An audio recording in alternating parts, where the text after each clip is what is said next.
Glória a Deus. Amados irmãos, a paz do Senhor, que alegria. Mais uma sexta na casa do Senhor, né? Aprendendo a palavra dEle, podendo crescer, entender, discernir tudo aquilo que Ele tem para o nosso coração, para a nossa vida. É uma alegria muito grande estarmos com nosso Senhor e Salvador Jesus Cristo. Vamos ficar em pé e fazer uma oração. Agradecer a Deus por essa oportunidade, né? Senhor Jesus, muito obrigado pelo momento que já estamos em Tua casa.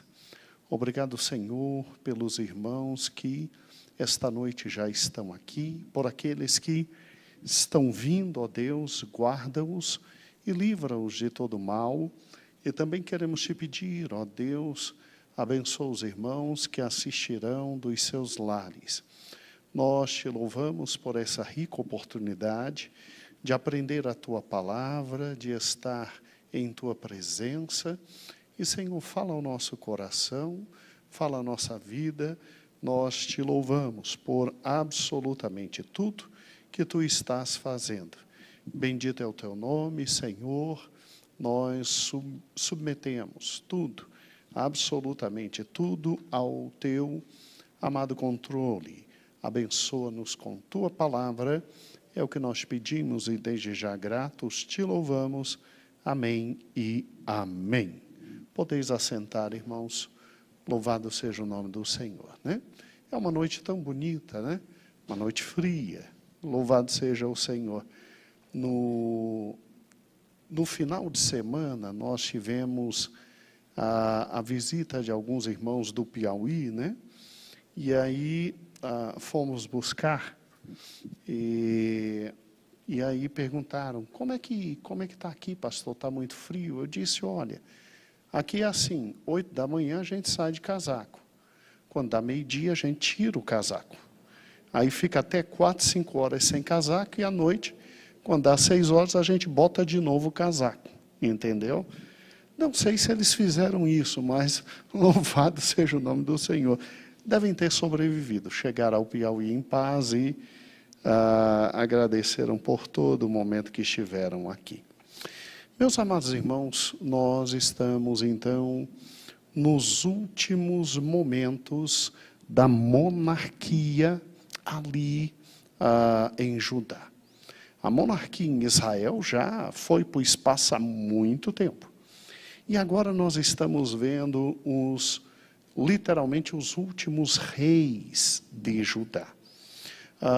Pode colocar o slide, filho, ele vai nos ajudar a retomar o assunto, até porque nós ficamos 2 semanas sem nos ver, tivemos o encontro, não é encontro de casais, é o jantar dos namorados, e depois tivemos pastor Eber, semana passada aqui, trabalhando com a segunda parte do estudo número 6, da nossa revista da escola. Então, acabamos ficando aí esse período de praticamente 21 dias sem dar continuidade, mas nós vamos retomar o fio da meada. Você vai ver, através desse slide, você que vem acompanhando, você vai poder entender direitinho onde nós estamos. Amados, em primeiro lugar, nós estamos seguindo o cronograma de 2 pastores que já tiveram a oportunidade de falar aqui conosco, né? Na quarta-feira, tanto o querido André Reich, ele ainda não é pastor, salve melhor juízo, e o pastor Felipe, também professor. Aqui está o quadro do professor André Reich, e eu vou agora, obviamente, depois de colocar a fonte, vou ampliar para a parte que nos interessa, que são os últimos reis ali de Judá. Muito obrigado. Deus abençoe. Quando a gente olha exatamente esse ponto, a gente vê aqui o último grande e sério rei, que foi Joás, né? E aí estudamos no nosso último encontro, aqui, esses 2 reis. Joaquim e Jeoaquim. Hoje nós vamos estudar Joaquim e Ezequias, tá bom? Zedequias, quer dizer. Joacás e Zedequias. Por incrível que pareça, é muito interessante isso. Os últimos 3 reis de Judá são exatamente filhos de Josias. Por que filhos de Josias? Vamos lá. Você se lembra perfeitamente que na época de Josias, você tem aqui o Império Assírio dominando tudo. Mas o Império Assírio já estava em decadência. Ele já estava sendo atacado por forças internas e forças externas, o que fez com que você tivesse o Egito se levantando de novo. Aqui está Nínive, que é a capital do Império Assírio, e bem aqui o novo império que estava se levantando, que era o Babilônico. Na verdade, a gente chama de história de Império Neobabilônico, porque o Império Assírio foi um Império Babilônico, né? O babilônico em si a gente chama de Neobabilônico. E aí o que aconteceu? Tudo isso aqui estava sob o comando de Nínive, sob o comando de Nínive. E, obviamente, em razão de problemas internos e externos, agressões internas e externas, para você ter uma ideia, o Nabopolassar deixou seu irmão cuidando da Babilônia. E o irmão dele se levantou contra ele. O grande Assurbanipal, né, era o grande rei ali e imperador do mundo assírio. Então você não tinha assim muita tranquilidade, né? Assurbanipal, ele governou até o final da sua vida. Quando ele morre, aí naturalmente a Babilônia vai crescendo, está ali de verde, né? A querida Babilônia. O Império Assírio, ele vai perdendo terreno para a Babilônia, e o Egito aqui, ó, se assanhando. O Egito se assanhando. O que trouxe por consequência, como nós vimos, exatamente ali na Batalha de Carquemes, a queda completa do Império Assírio. Nós vimos perfeitamente que aqui, ó, a Babilônia, ela começa, junto com os medos e com os persas, a atacar a capital assíria. E eles, no ano de 612, conseguem destruir Nínive. E aí, óbvio, o filho de Assurbanipal consegue fugir para cá, para Harã, tá bom? Harã é a mesma cidade onde Abraão, praticamente 2000 anos antes, passou e dali ficou um pouquinho para depois descer até o nosso querido mundo de Canaã, tá? E aí o que acontece? Eles vão para cima, atacam Harã. Faraó Neco, ele sobe para tentar proteger o final do resto ali do Império Assírio, mas os babilônicos destroem. Aqui na Batalha de Carquemes, exatamente o quê? Exatamente o Império Assírio. Aqui está a Babilônia, de novo, ele, junto com os elamitas, né, e os Medo, eles atacam ali a querida Nínive, eles conseguem vencer. O que sobrou dos assírios se refugia em Harã. Quem sobe para proteger o final dos assírios? Faraó Neco. Nesse meio tempo, quem sobe para deter o Faraó Neco? Infelizmente, Josias. E Josias morre.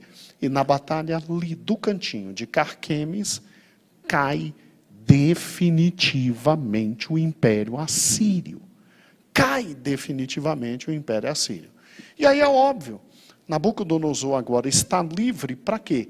Descer e dominar toda a parte de Canaã.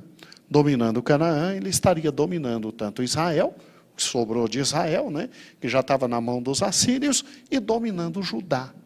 Ele não fez isso imediatamente, porque lá do outro lado, na Babilônia, o pai dele morreu.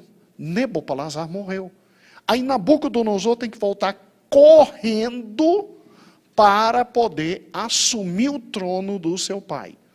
Por isso que o faraó Neco, ele domina durante 3, 4 anos toda aquela parte de Israel. E aí a gente consegue compreender o que acontece quando Josias morre. Olha que interessante, tá? Josias morre aqui.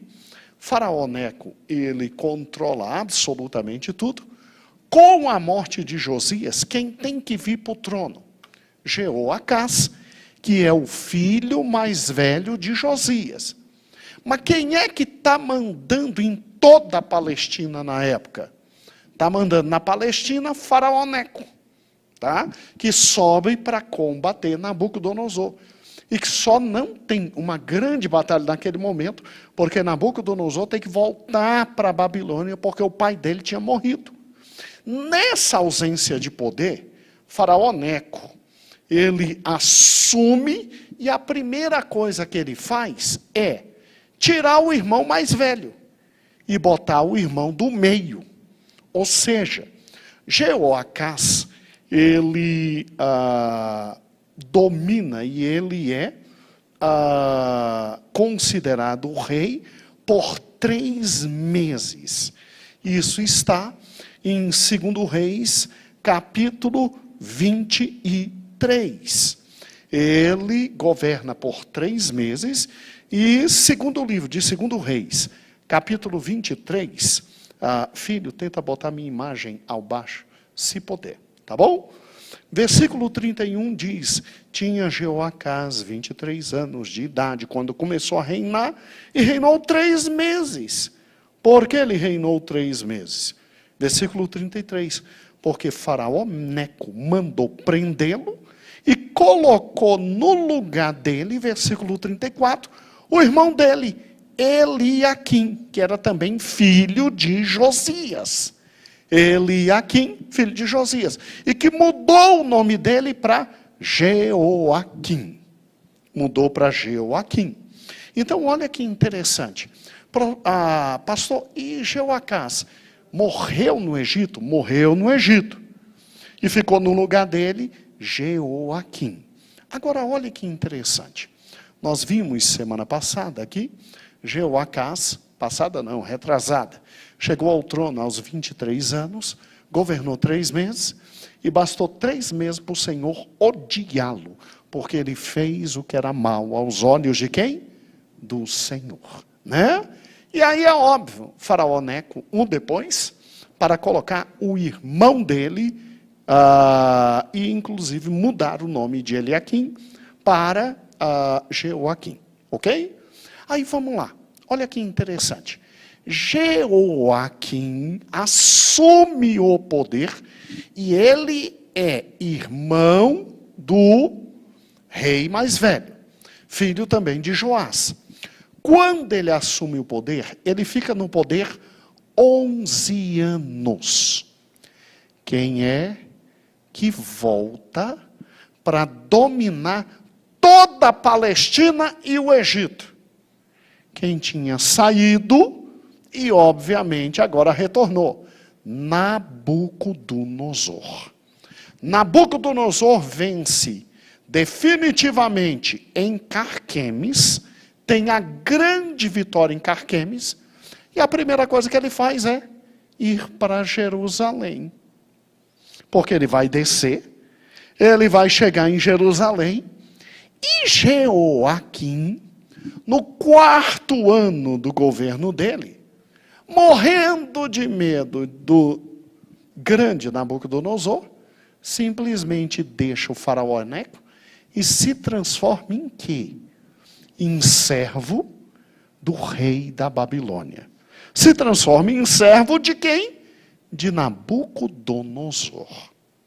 Jeoaquim foi muito inteligente ao fazer isso, Porque olha o tamanho do Império Babilônico.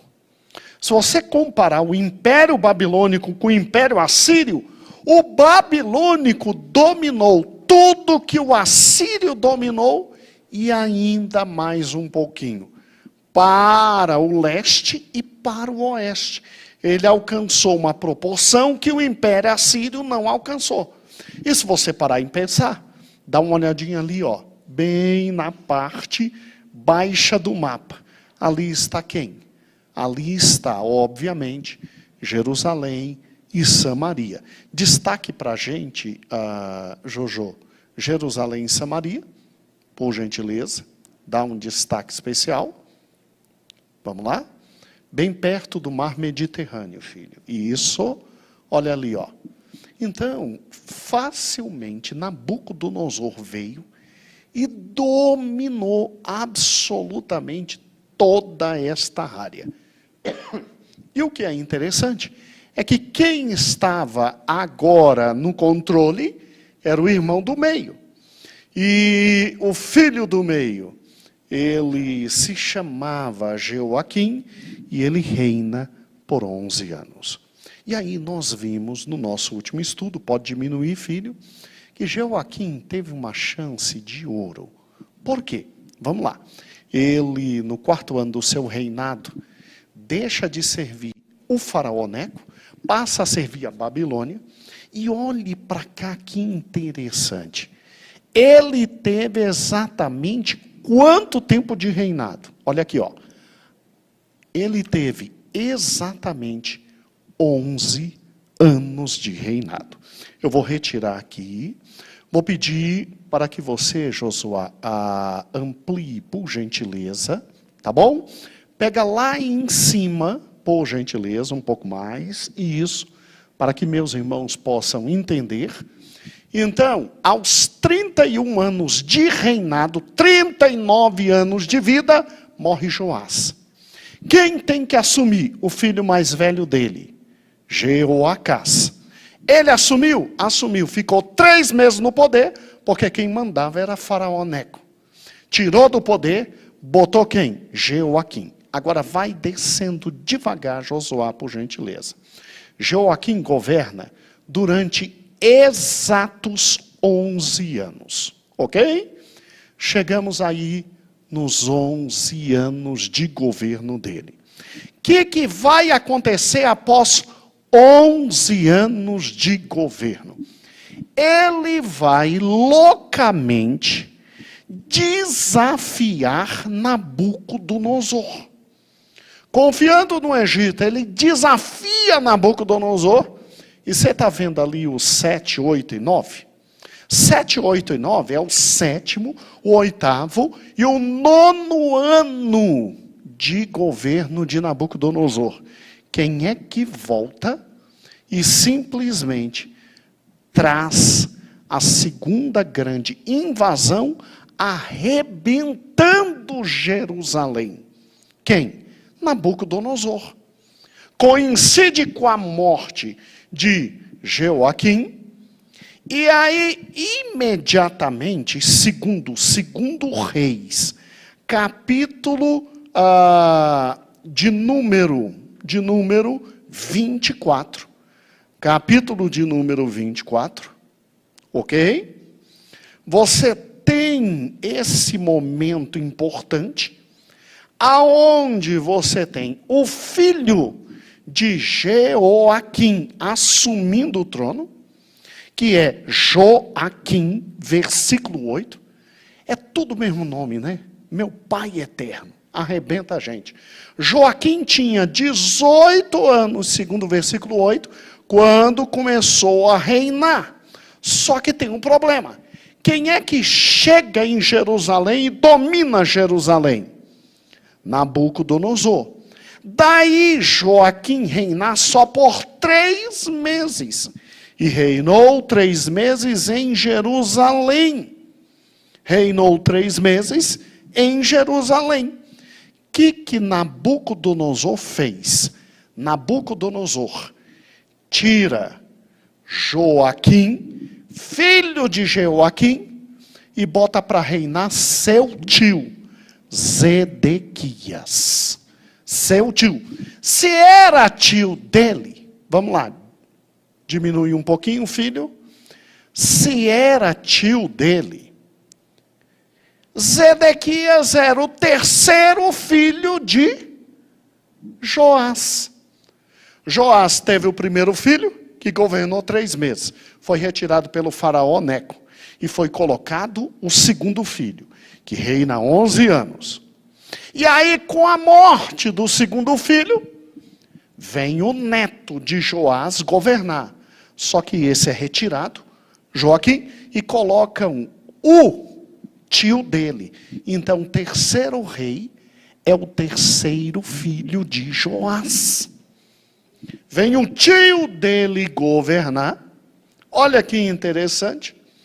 E o tio dele fica governando exatamente pelo período de também 11 anos. Agora vá descendo, meu filho. Desce, por gentileza. Você vai ver que após os 11 anos, Josué, filho, desça, por gentileza. Após os 11 anos de governo de Zedequias, você tem a destruição do reino de Judá. O último levar dos cativos, e Judá fica absolutamente exposta ao nada, até que volta Zorobabel, Esdras e Neemias. Tá bom? Então, retira um pouquinho, meu filho, depois a gente volta. Olha que interessante. Então, no final, se você parar e pensar, quem é que sucedeu o bom rei Joás? Os 3 filhos. Os 3 filhos. O primeiro filho reinou 3 meses, ok? E aí o que acontece? É substituído pelo seu irmão. Aí o irmão consegue governar 11 anos. E nós vimos na aula passada esses 11 anos de governo.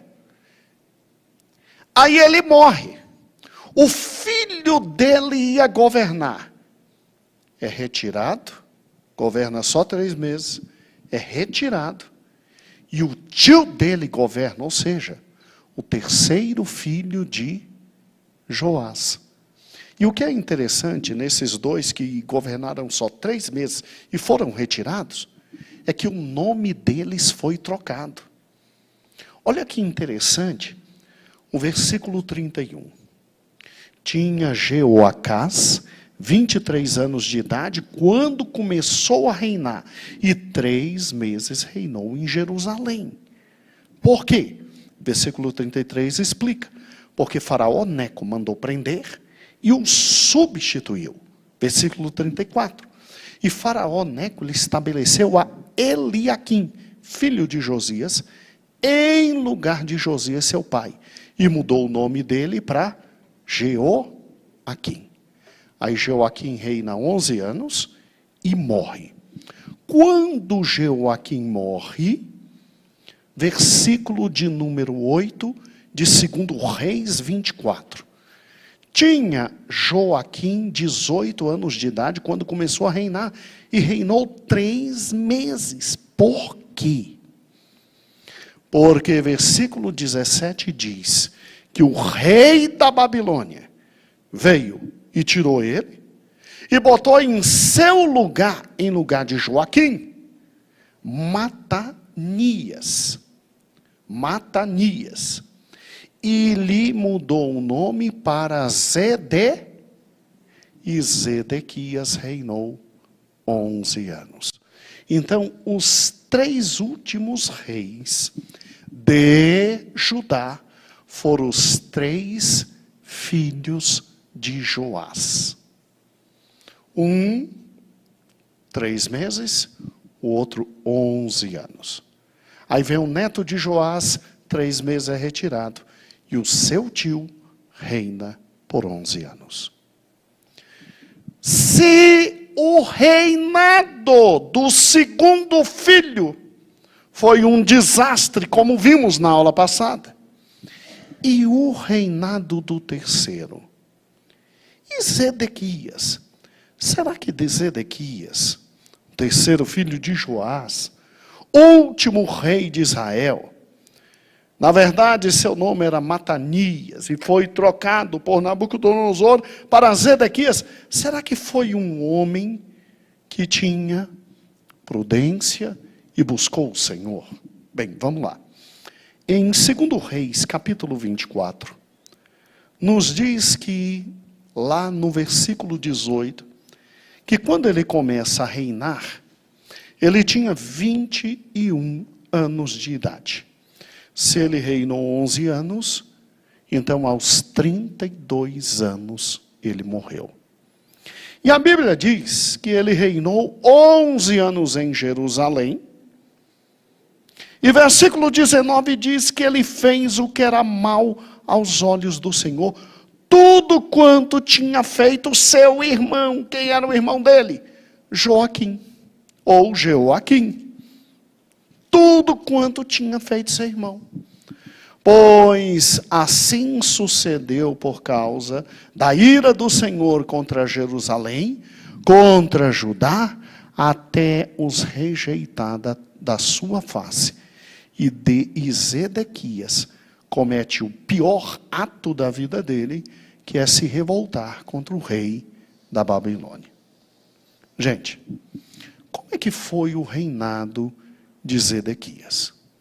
O reinado de Zedequias, segundo o livro de 2 Crônicas e segundo Jeremias, foi um reinado absolutamente instável, irresponsável e medroso.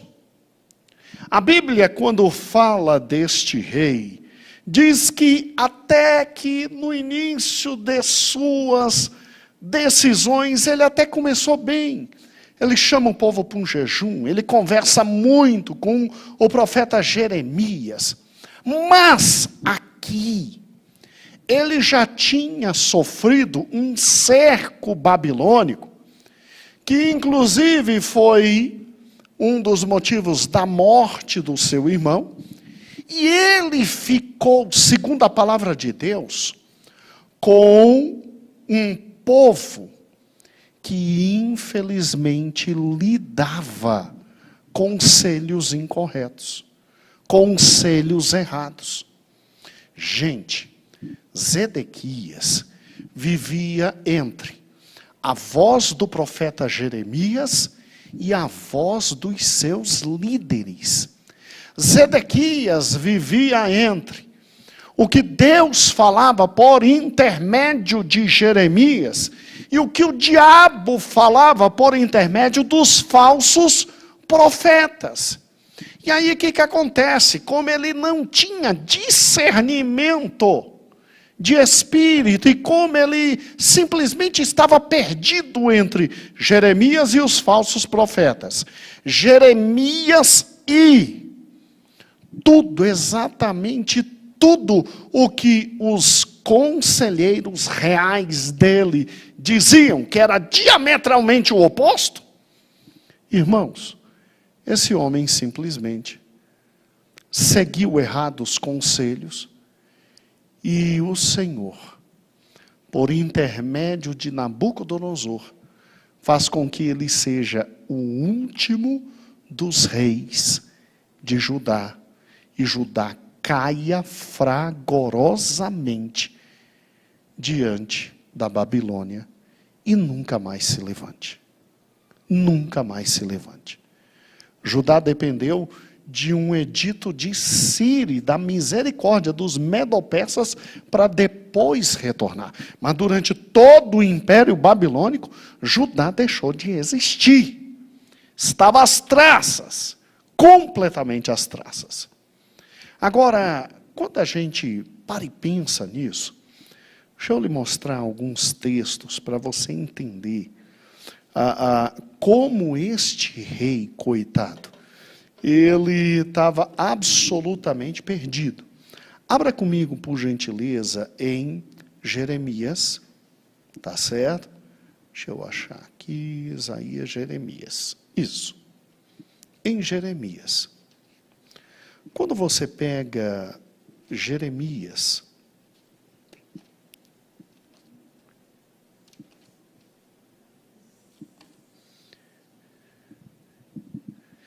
capítulo 5, eu hoje compartilhei com os irmãos um texto da revista Ultimato, está em todas as nossas, os nossos grupos. Aproveite para amanhã ler este texto. Está lá, o PDF, é só clicar, abre e leia. Será muito frutífera a compreensão e a leitura desse texto. Olha que interessante, Jeremias capítulo 5. Olha o que diz a palavra do Senhor.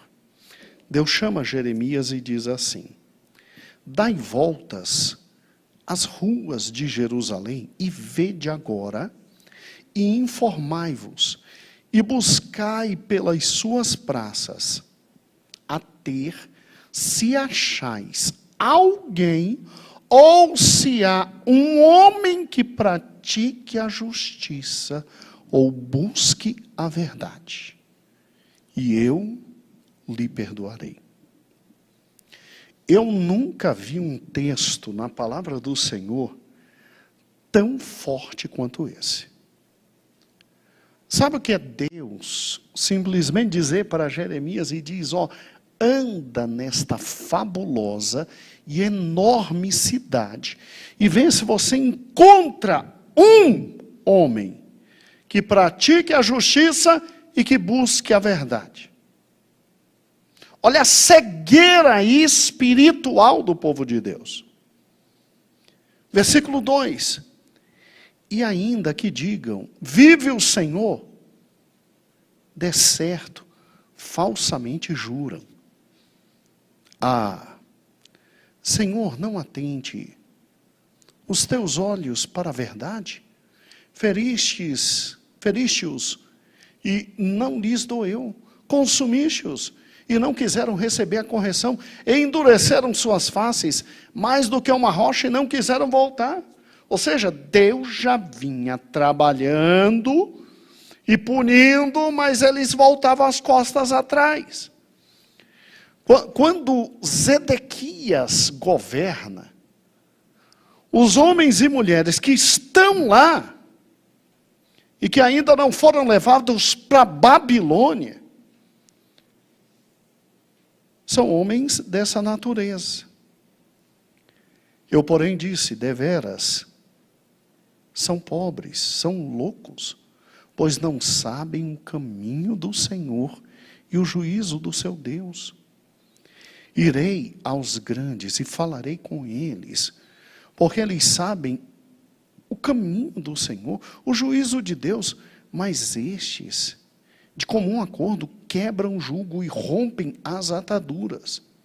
Olha o versículo 6. Por isso um leão do bosque os feriu, o lobo dos desertos os assolará.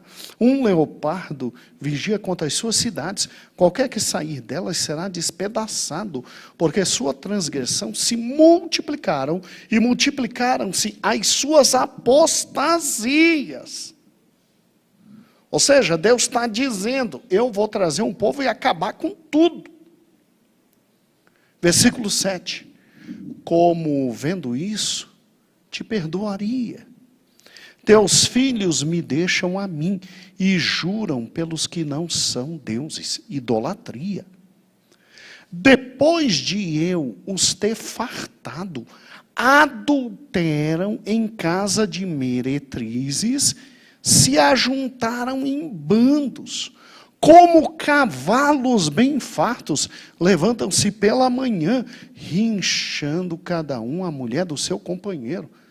Havia uma promiscuidade enorme, irmãos. Promiscuidade enorme.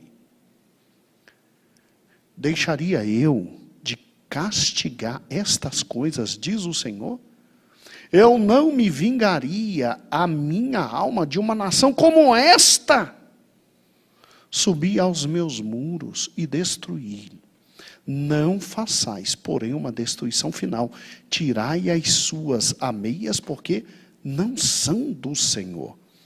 Porque aleivosamente se houveram contra mim a casa de Israel e a casa de Judá, diz o Senhor, negam ao Senhor e dizem, não é Ele, e nenhum mal nos sobrevirá, não veremos espada nem fome. Quer dizer, andam pelo pecado, andam pela maldade, andam servindo deuses falsos e acreditam que Deus não se moverá de maneira alguma, porque criam tão somente no Deus de amor, que concedeu um templo, no qual está seu nome, dentro dele está a arca, e não poderia acontecer nada com eles.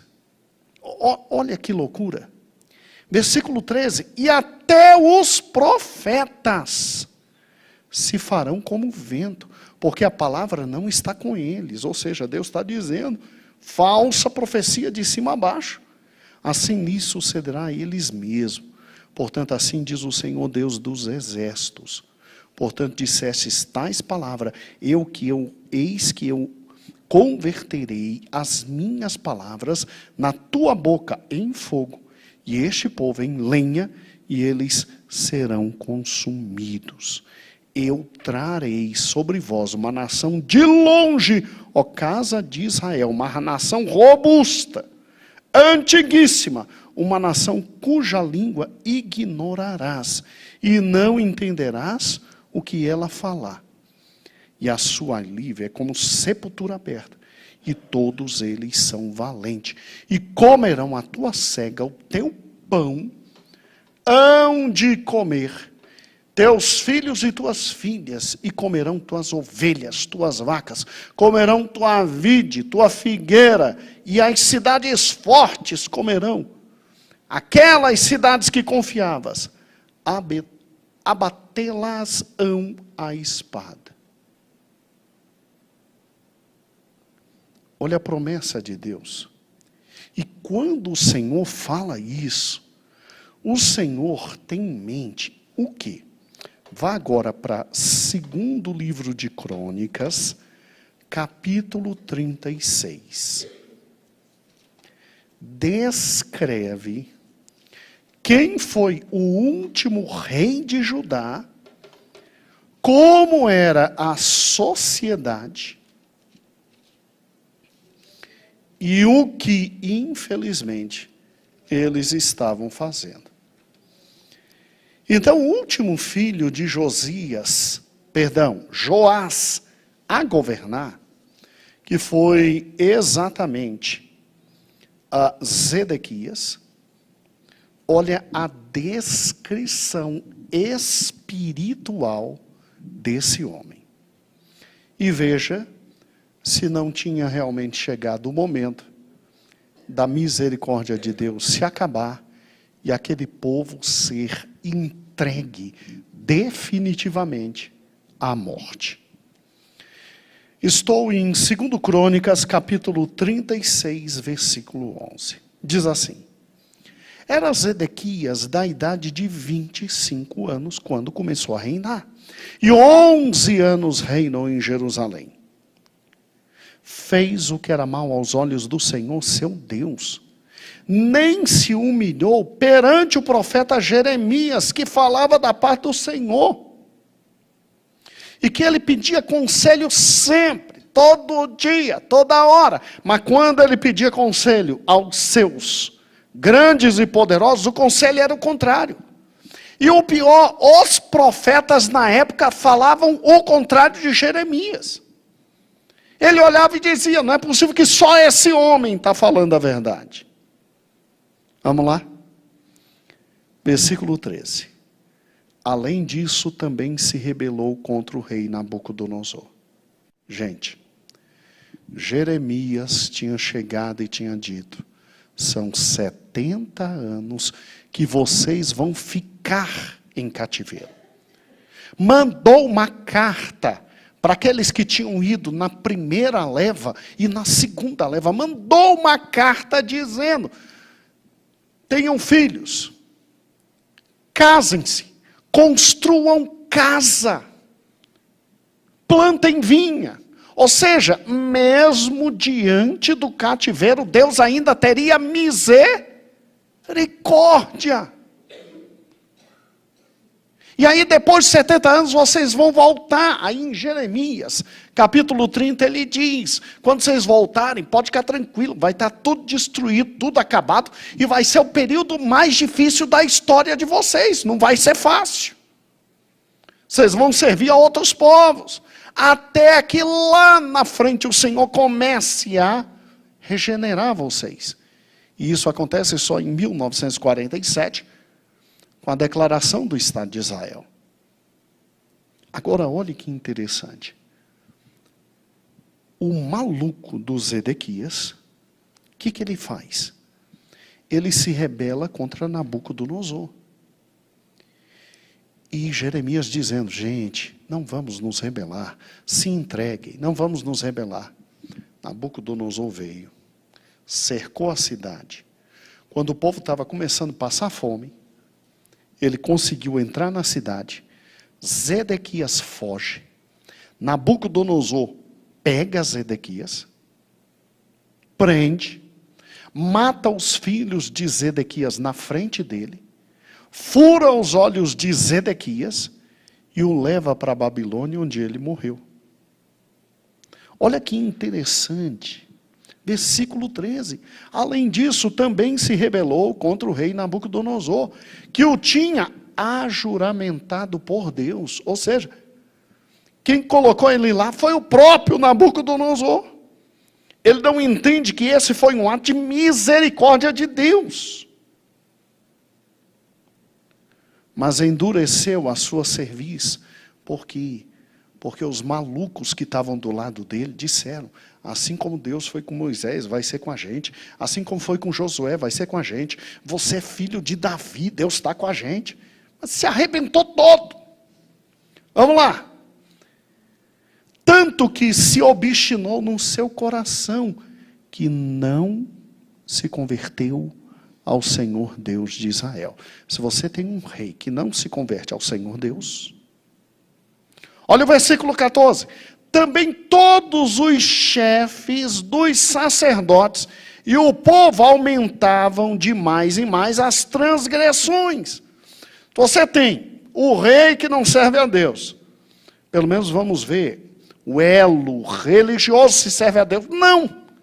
Esses estavam completamente cegos e aumentavam as transgressões segundo todas as abominações dos gentios e contaminaram a casa do Senhor, que ele tinha santificado em Jerusalém. Os historiadores dizem que aqui, no reinado de Zedequias, você tem os piores sacerdotes e o pior sumo sacerdote de todos os tempos. O santo do santo, para alguns historiadores, foi profanado. O que é profanar o santo do santo? É botar ídolos dentro do local santíssimo. Se o santo do santo foi profanado, quanto mais o santo lugar e tudo o que estava acontecendo.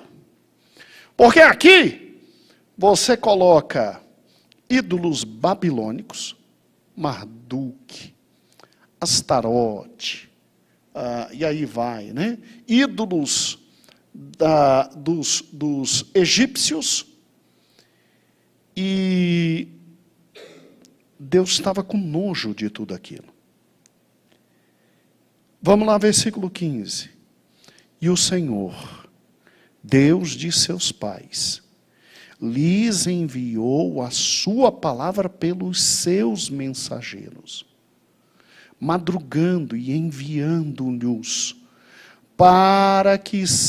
porque se compadeceu do seu povo e da sua habitação. Deus ainda com amor, todo dia mandava um profeta, principalmente Jeremias.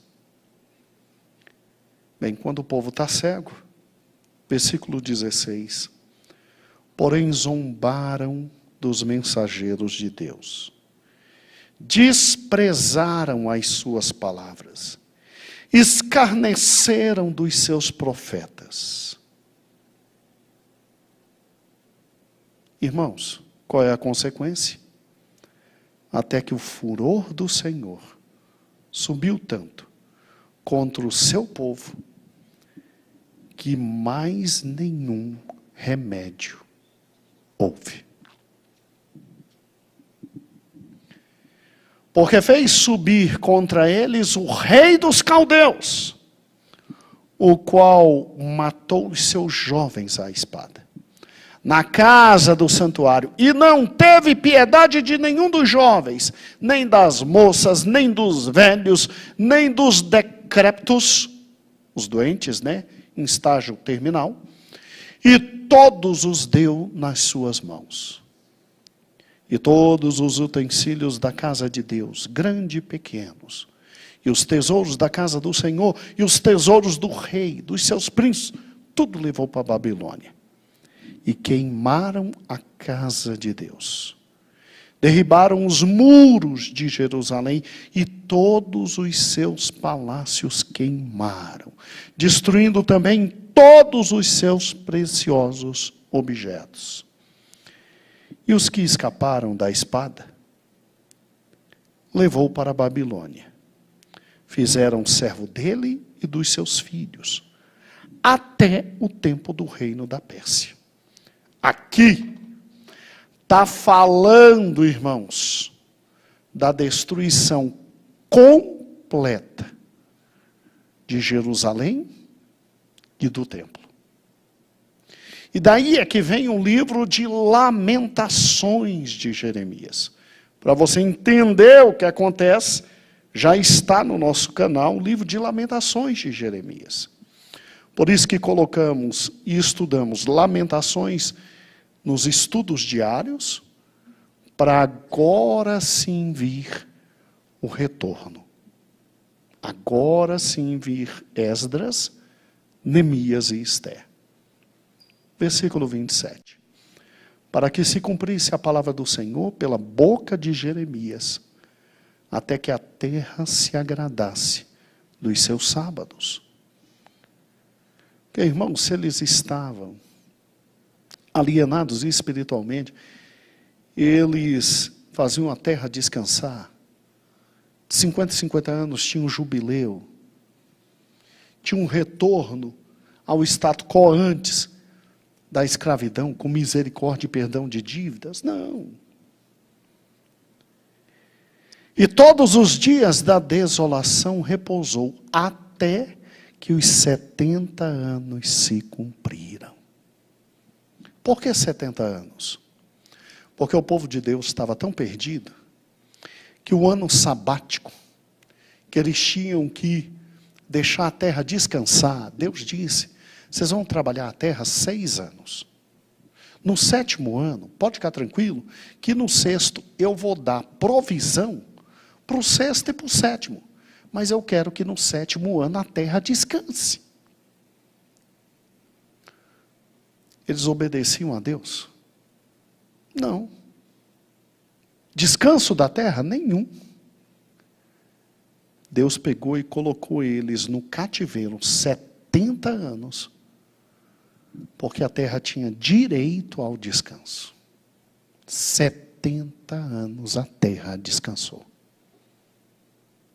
Porque Deus não é Deus de destruição, é Deus de amor. Agora é um povo que sai, vai para longe. E aí no versículo 22, porém no 1º ano de Ciro, então passa todo o império babilônico. Você se lembra que os babilônicos contaram com os medos, com persas, com elamitas, para destruir? Agora são medos e persas que se levantam contra os babilônicos e assumem o poder. E aí, no 1º ano do rei Ciro, rei da Pérsia, para que se cumprisse a palavra do Senhor pela boca de Jeremias, despertou o Senhor o espírito de Ciro, rei da Pérsia, o qual fez passar pregão por todo o seu reino, como também por escrito, dizendo: assim diz Ciro, rei da Pérsia, o Senhor Deus dos céus me deu todos os reinos da terra e me encarregou de lhe edificar uma casa em Jerusalém, que está em Judá, que é dentre vós. É todo o seu povo que suba, e o Senhor seu Deus seja com ele. Irmãos, engraçado que até na época de Zedequias, o último dos reis, é interessante que, versículo 15 desse capítulo, o Senhor não deixava de mandar os seus mensageiros. Por quê? Porque tinha misericórdia do seu povo da habitação. Mas o pecado chegou num nível tal que qualquer misericórdia de Deus foi retirada em juízo do Senhor. E aí, de forma tão triste, a Bíblia termina mais um dos seus grandes momentos históricos. Um Deus tão maravilhoso começa tudo criando céus e terra, uma explosão de imagens, de sons, de cores, de poder, de graça, uma explosão de fatos fantásticos, e aí ele cria o homem à sua imagem e semelhança, e aí o homem cai. Aí lá vai Deus, por sua misericórdia, levanta o homem, e aí dá ao homem uma nova chance. E aí, infelizmente, o homem vai crescendo, crescendo, crescendo, duas grandes gerações surgem, uma serve a Deus, a outra não, se misturam.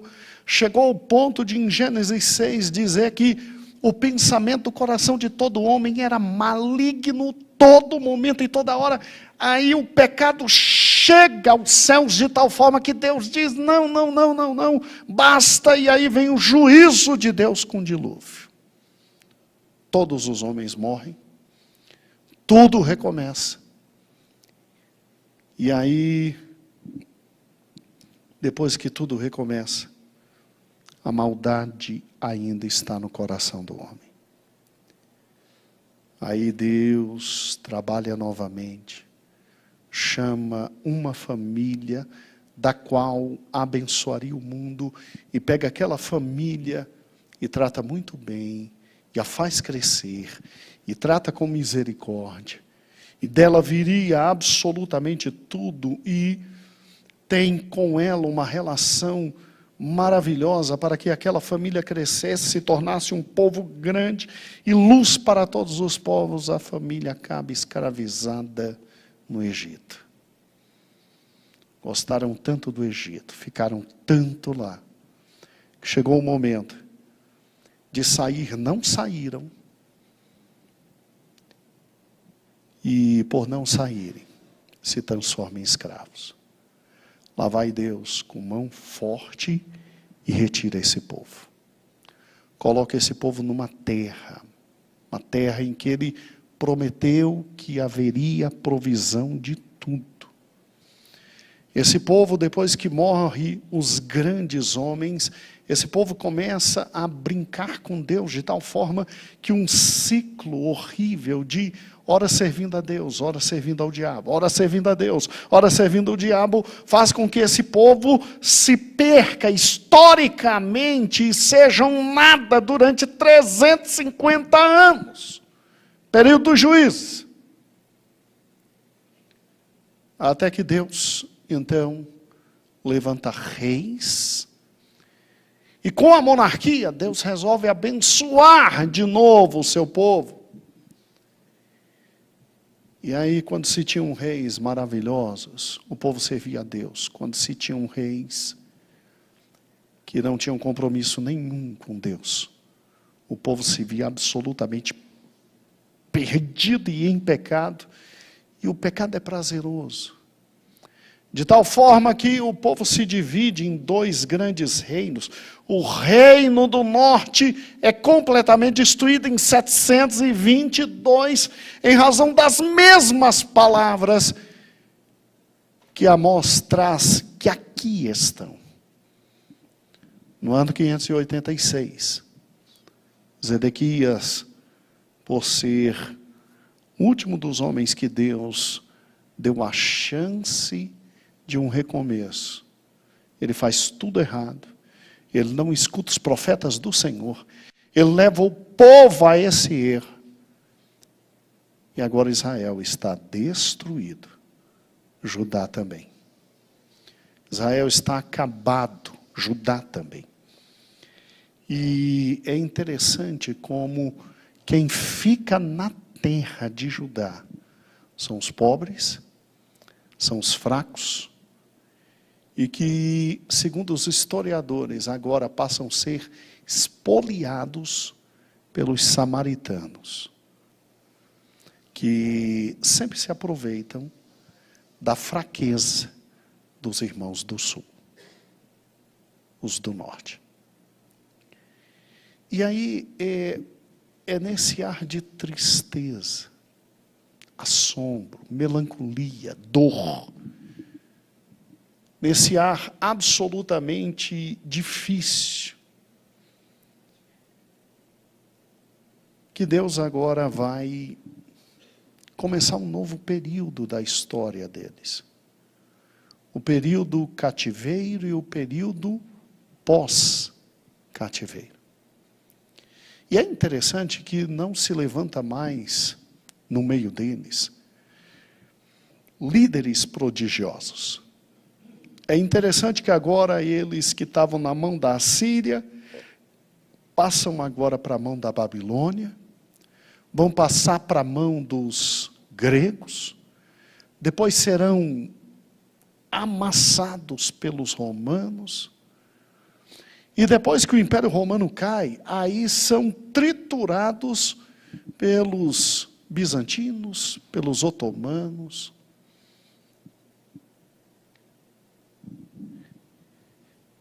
E o que acontece?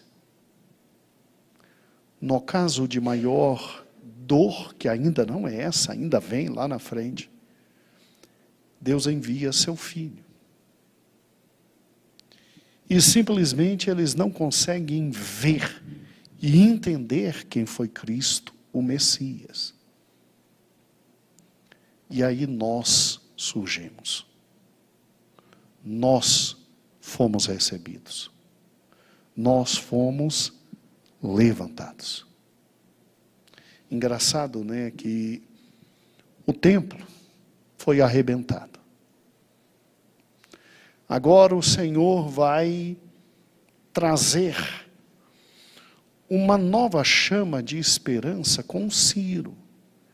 E com o retorno, primeiro de Zorobabel, depois de Esdras e depois de Neemias. Mas esses grandes líderes, o máximo que eles podiam fazer era um trabalho de segunda mão. O templo, quando os mais antigos viram, e viram a diferença do templo primeiro de Salomão para o segundo, começaram a chorar de desespero e de dor. Neemias, ao contrário do que muita gente pensa, não foi um grande construtor, ele foi um grande homem de Deus.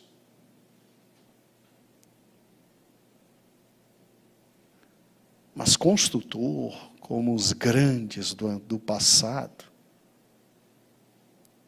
foi-se embora.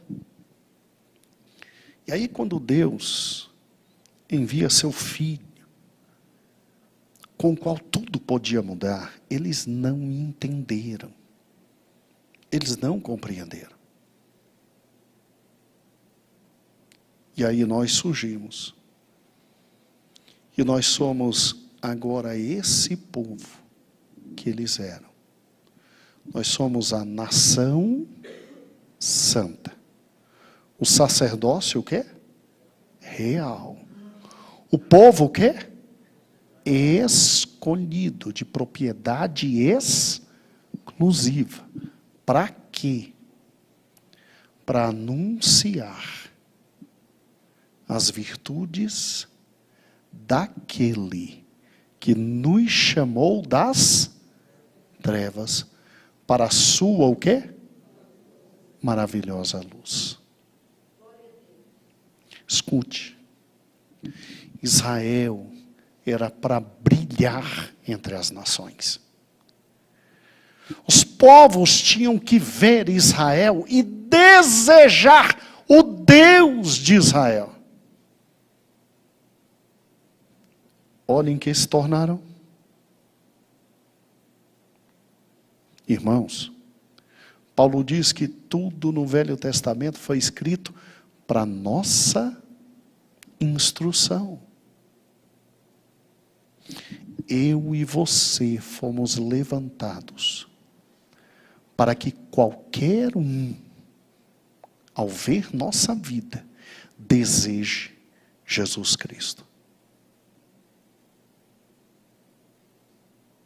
E aí um texto como esse, em que simplesmente o centro foi desprezo para com a palavra de Deus, desprezo para com o anúncio que Deus trazia por intermédio dos seus profetas e mensageiros, gera o quê?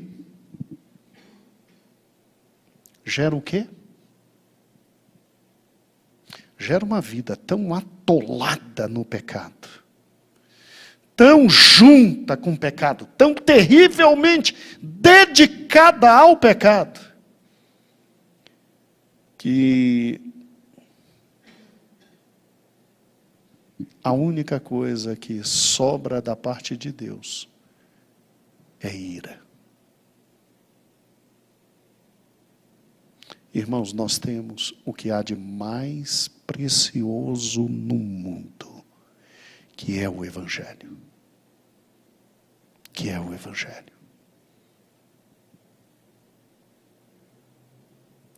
E viver o Evangelho é o que há de mais sagrado. Se Deus não teve compaixão da oliveira,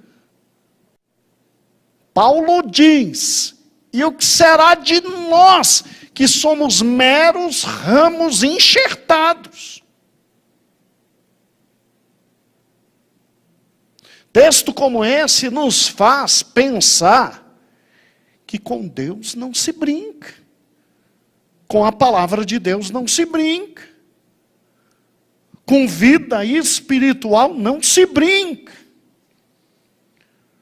Porque paciência, Deus tem, mas ela tem limite. E o mesmo Deus que ama é o que julga. É o que julga. Por fim, é incrível como a gente tem o dom de destruir tudo, não é? É incrível como a nossa natureza caída tem essa capacidade de pegar tudo que é maravilhoso e jogar no lixo. Destruir, arrebentar. Às vezes por causa de 10 minutos de prazer, nada além disso. Às vezes em razão de 30 minutos num momento de muita alegria, nada além disso. Às vezes por uma noite, ou um dia, ou uma semana de muita felicidade, depois a vida inteira no inferno. É incrível, irmãos. É incrível como a Bíblia, e isso me atrai na palavra do Senhor, porque ela é tão verdade, é tão verdade, é tão verdade, que ela não esconde o erro de absolutamente ninguém, irmãos. E graças a Deus coloca Cristo como centro dela. Porque Deus teve que descer. Porque nenhum homem conseguia subir. Porque o Senhor veio, porque todos os homens, ao morrer, se encontrarem com Ele, tinham um destino certo, o inferno, inclusive nós. Porque Ele teve que verter seu sangue na cruz, porque teve que pagar o preço que o Pai exigia, para tamanha bestialidade que é o pecado. E por que ressuscitou? Para estar ao lado do Pai, intercedendo por nós. E porque enviou o Espírito, e o Espírito habita em nós. Porque se não for o Espírito, nem eu e nem você somos conduzidos à verdade, ao juízo e à vida. Olha o que Deus teve que fazer para nos salvar. E que bom que Ele fez tudo isso. Agora, há uma escolha muito séria diante de nós. Nós vamos nos deixar dominar pelo homem antigo, pela velha carne, pelo pecado, irmãos. Será que a gente não consegue deixar os erros que comete? Será que a gente não consegue orar um pouquinho, jejuar um pouco mais e pedir a Deus misericórdia e ir mortificando cada um dos erros? Será que a gente não consegue realmente controlar a língua? Será que a gente não consegue controlar os passos? Será que, pelo amor de Deus, até quando a casa do Senhor vai ser um maravilhoso programa de final de semana? Até quando minha linda voz vai se negar a ajudar no coral? Até quando minha capacidade de tocar vai se negar a ajudar na banda? Até quando eu terei que vir aos cultos de sexta-feira e não terei grupo nenhum para me ajudar?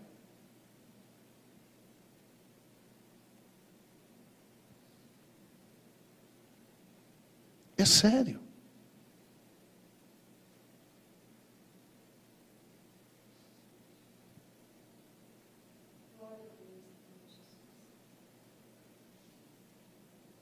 É incrível.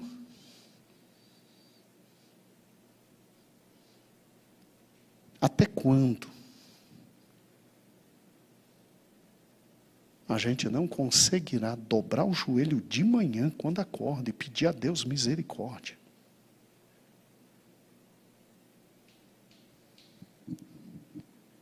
Irmãos, que o Senhor tenha misericórdia de mim e de você. E muita misericórdia. E a pergunta mais difícil: até quando eu não terei coragem de abrir meus lábios para dizer que Deus ama o meu vizinho que está indo para o inferno? Sério.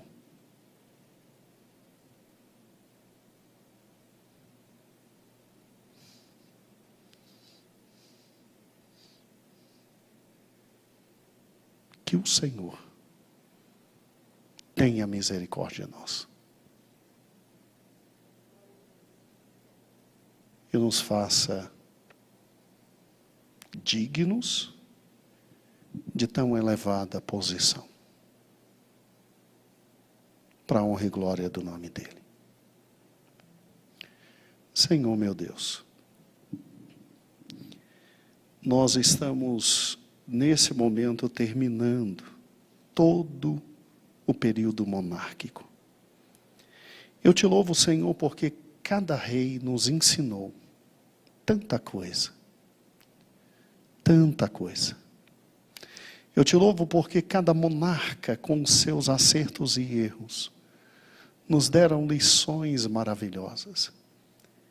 Eu te louvo, Senhor, porque cada monarca, quando colocado diante de ti, nos fez ver quão grande rei tu és.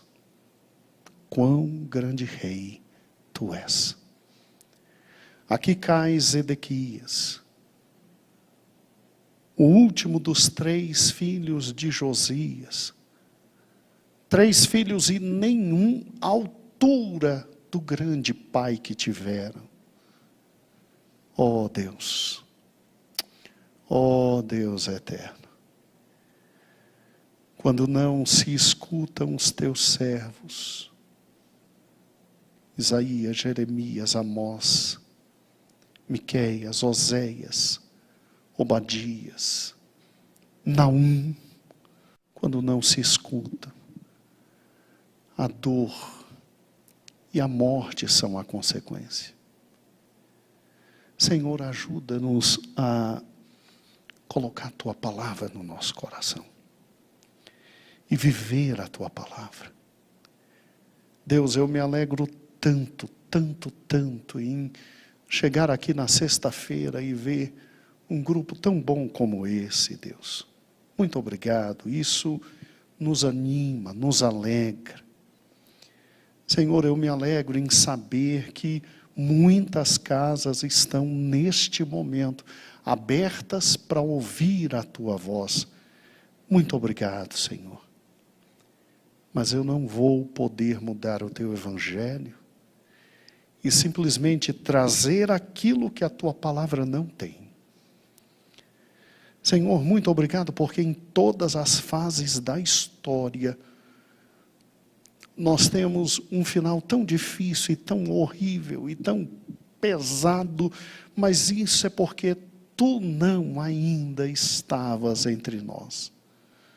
Tudo mudou, Senhor, quando Teus pés caminharam conosco. Tudo mudou quando as Tuas mãos sustentaram as nossas. Tudo mudou, Senhor, quando Teus olhos de amor olharam para nós. Tudo mudou, Senhor, quando da Tua voz palavras de vida eterna vieram. Oh, quando Tu chegastes, tudo mudou. Sombras passaram, finalmente entendemos absolutamente tudo. Obrigado, Cristo amado. Obrigado, Cristo amado.